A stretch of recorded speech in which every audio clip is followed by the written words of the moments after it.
It's Saturday, everybody's rest day. And here I am back on the allotment. It's 8 o'clock. It's a beautiful morning. Look at that sky. This is October the 9th, 8th, hang on. Oh, it's, oh, sorry, oh, 8th, it's October the 8th. We are 16 days off my 61st birthday. Yeah, and what a beautiful day. I can hear my little friend, my robin. He had a field day yesterday. He was like 5 foot away, nipping in and out, getting the worms I was digging up and the bugs. Right, so what am I doing today? What did I do yesterday? Hang on, let's switch around. Plop. Go. So I hoed everything. So that's going to be the place for the garlics and other bits. Might put the turnips in there. That row there, that's trod down. Needs another hoe. And hoed all this, just keeping the weeds down, ready for the seed bed. I did make, just for something to do, I did make a little hedgehog home. I know it's probably not, it's too far from anywhere to be of use, but if it's going to sit there for the next month or so, I thought we'll see. If I'll keep checking on it. If there is anything in there, I'll leave it over the winter. Otherwise, it'll all probably disappear after November the 5th. So what did I do? I dug this out. This was huge with ivy. I'll show you how huge in a second. And I stuck in a couple of holly saplings that I got from the side of a road where there's a huge, literally a holly forest. And they were grown in the road, so it wasn't illegal to take them. Or maybe it was, but don't report me, please. Hoed all this, made sure it was all clear, ready for the bulbs I'm going to put in very soon. And there's the big pile of ivy that I took out from that one tiny little hole. Yeah, it's absolutely incredible how much it mounts up. It really is. I'll cut all that down into into 3-4 centimetre lengths again. And it will probably just fill in this, and then I can cover this up and get it done for the rest of the year. So what have I got today? Well, I'm going to put some more of the freebie raspberries in this line here, because some of these look as though they're not taken. So I'll just double up and I'll just put another row in, tidy that up a bit, just hoe it down, make sure all the weeds are gone. Just keep on top of it. And this, I'm going to start moving this lot. This is all the stuff from either the path, along the path there, or the out the pond. There's still tons and tons. I mean, it hasn't rained properly for a few days again, maybe even a week or so, and you can see how low the pond gets. So there's definitely a good drain away here. There's no shortage of. It makes you wonder where the water's going. Is there an aquifer? Is there some sort of conduit? Don't know. Pipe, some sort of thing, or is it just a drain away in the ground around here? But it's a very clay soil up here. It's fenland. It's years of bogs. So yeah, so there's still plenty of stuff in there that I can dig out. All this salt needs to go. Good morning, co-op. Good away, yeah, good on man. So we'll wait until that's gone. Local co-op is a life blood around here. There are 2 corner shops and they're equally as fantastic. One of them's run by a family of farmers who have that farm, you can't see in the sunlight, but that farm over there, and they are actually a butcher's grazers. But they run a fantastic corner shop. It's like one of those really posh delicatessens that you get in the West End. But it's reasonable, don't get me wrong, and plus they're beautiful people. You know, if they know that somebody's ill, they'll deliver if you ask them. You know, they're really great family to have around a small village. They really are. They do so much for local charities and local good causes as well. The other place is the co-op, and again that's the lifeblood of the village. It's got the post office in. It's open all hours, you know, like 7 in the morning to nearly 10 at night, most days of the week. Absolutely incredible for a little village like this to have 2 such great shops. Well, I've just had a quick walk around the allotments. Here we are, Sunday morning. It's about 9 o'clock now, so I've put in the bulbs. Just having a quick cup of tea from my flask. Walked across the other side of the allotments, and that looks like frost. That actually looks like frost in the grass. Yeah, look at it. Yeah, it's frosty.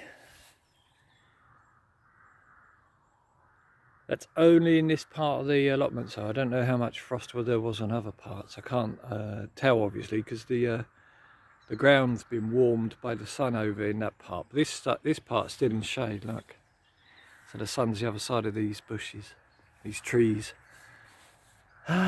Frost. Ooh, and that's in October. That's, you know, that's quite rare for these parts.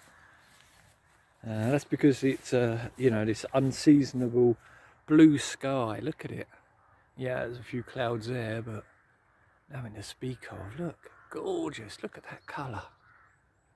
I don't know if you can get that on this camera, but absolutely wonderful. And this is the view from the other end. So my allotment is, when it focuses, come on, focus, can you focus? There we go. So my allotment is along, there's the gate, and my allotment is along that hedge there, and there's the elm and the sycamore around the pond. So that's where my allotment is, at that end. So I'm looking at the other end from here. Pumpkin patches, beautiful pumpkins, look. And there's a huge one just above my thumb there, look, you can just see it. It's Sunday and it's like 7:30, 8 o'clock again. Oh, it's a beautiful morning. I mean, look at that sky. It's October the 10th. Looking at his watch, that's why you've gone all jiggly. It's October the 9th. And there's nobody about again. A few cars on the road, about to go past. But look at that blue sky. Absolutely gorgeous. Temperature is 5 degrees, 6 degrees. However, with the breeze, it apparently feels like 2 degrees. It is super cold. My hands are already freezing up, and I'm not somebody that enjoys the cold because of my heart issues and slow blood pumping. Right, so show you what I did. Right, ready? Pop. Okay, there's the corner. As you see, out of focus, as you see. It's focused on these posts. Let's get it past it. There we go. It's not quite in sunlight yet. Sun hasn't crept above the tree line. But, yep, flat. Flat as a pancake. So I've stuck a piece of old tree in the way. Hopefully the spikes will stop people just climbing over and walking through. Let me put it back up. I've put in a piece of holly to see if it takes. Let's put that back up there. I'll jam more in here. There's plenty more bits of tree I can cut off and put in there. It's just really to stop people climbing over and nipping in here. I mean, it doesn't really matter about security. They can step over the fence. They can come through the gate. The gate isn't locked. Why am I telling you this? Leave me alone. So what did I do? Well, I cleared all that and I put it on there. There we go. That is one huge now compost pile. That probably won't get any bigger. That's going to sit there and rot down. I might even cover it for the winter, save the weeds growing back. But as you see, that is a huge pile of compost covered in dirt from the sides of the pond and a tiny little bit from the end of the pond. Interesting to see how it actually... Hi Laurie, happy travels. How it actually grows things. So this will be squash and flowers and that type of stuff. I trimmed all of the bushes. I need to clean up the detritus, all the bits that dropped off, and I planted a few more volunteer... broke. A few more volunteer summer raspberry canes along there. Hopefully some of them will take and it will start a fence. We'll see how it goes. So jobs for today. Well, there's still that pile of stuff that needs cutting up, and I did actually bring down some 2 for £5 Tesco bulbs. The normal yellow daffodils, not English ones or anything, just normal yellow ones. And I'll plant these along the grass verge next to the road. These were 2 for £5, absolute bargain. Lots of good bulbs there, and I'll plant them along the verge just on the other side where that car's going past now. Just on the other side, along the other side of the fence, so actually in council property rather than on the allotment. So what am I going to do for as far as the pond's concerned? Well, as you see, it's getting lower and lower. There's been no real rainfall for a few days, and not much since the summer, to be honest. I'm hoping the pond will get quite deep and give it a good flush, but I shall carry on digging out. For a start, that first thing I'm going to do is that bank. You see that bank? It slopes down. That is all just debris from the allotment that's swung over, and it shouldn't be in there. It's just adding to the silt. So I'm going to drag it all back out and probably square off that part of the wall of the pond. I shall plant the English native spring bulbs when they arrived. I've been watering this, that's why it's slightly darker. I've been watering it in preparation for it, so that the soil is nicely prepared. Oh, shade. I shall carry on. This pile and that pile are sorted and ready to go. I'm going to dump this pile onto the far where I'm growing stuff at the moment, and then the smaller pile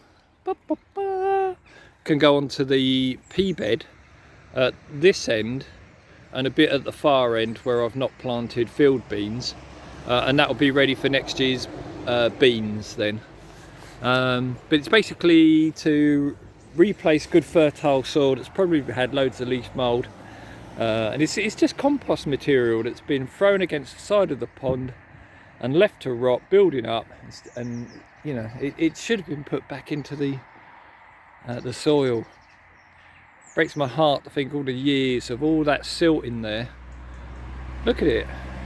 That is, I reckon that is the majority of that is from the allotments. All that silt just sliding down the bank like this, where people keep on dumping their rubbish. It should be back on the allotments, it really should. And that big pile up there, same there. A lot of it is actually burn material. People have had bonfires and they just slung like the ashes in bits at the top. So all of that I'll have a go at levelling all that. That's going to be a mammoth job. There's got to be 2-3 tons of soil there around that edge of the bank, but I'll do my best.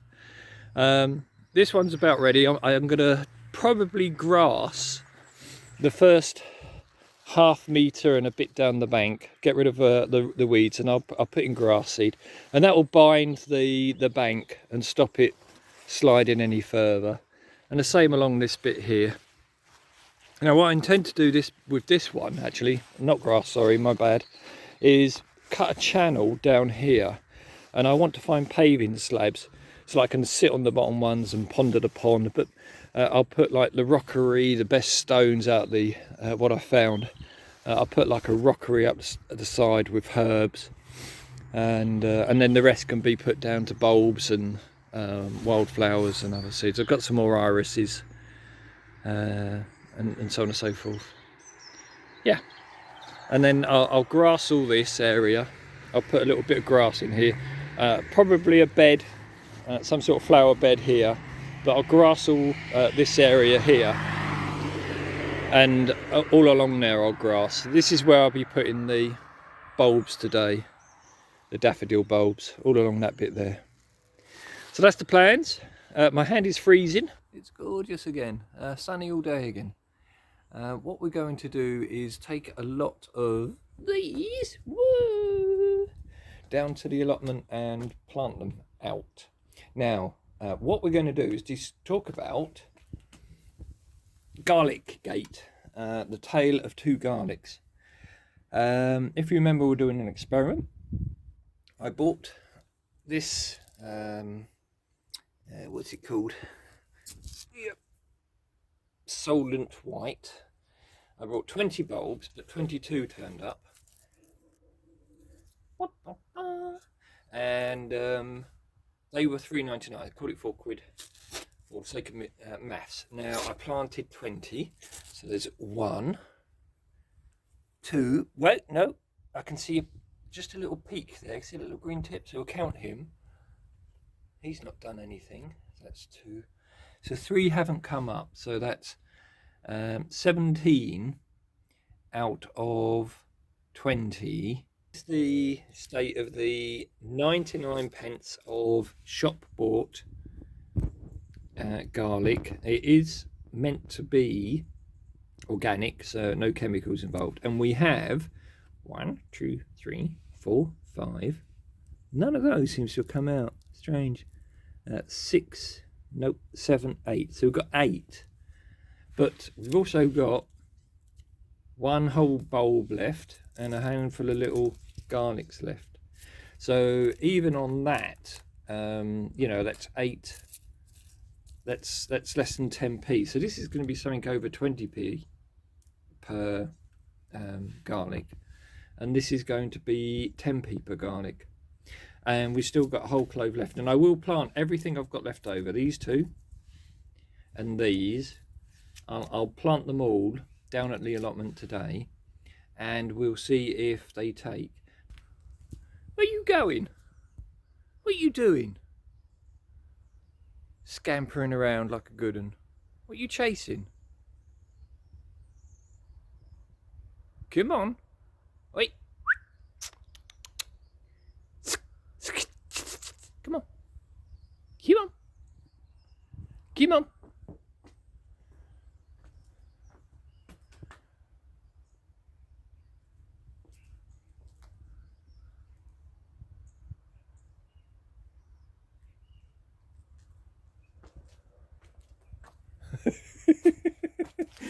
And we're here. We're at the allotment. It's checks watch. Can't check watch. Checks watch. Hi. 9:35. Temperature is a nice 12 degrees now. It was a bit chillier earlier, but not as cold as it was before. We had that frosting. So here we are at allotment. Hang on. Can only fit the beans and the peas and the garlics. As soon as I've planted those, I'll go back, get the beans and get those in as well. And that'll be today's work done, I think. I might just come down and pot around. I don't know what I can do. Pull more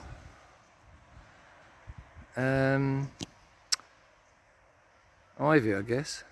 I don't want to do any heavy work today. I want to leave my the heavy work. Let me show you the pond. The pond filled up again a bit.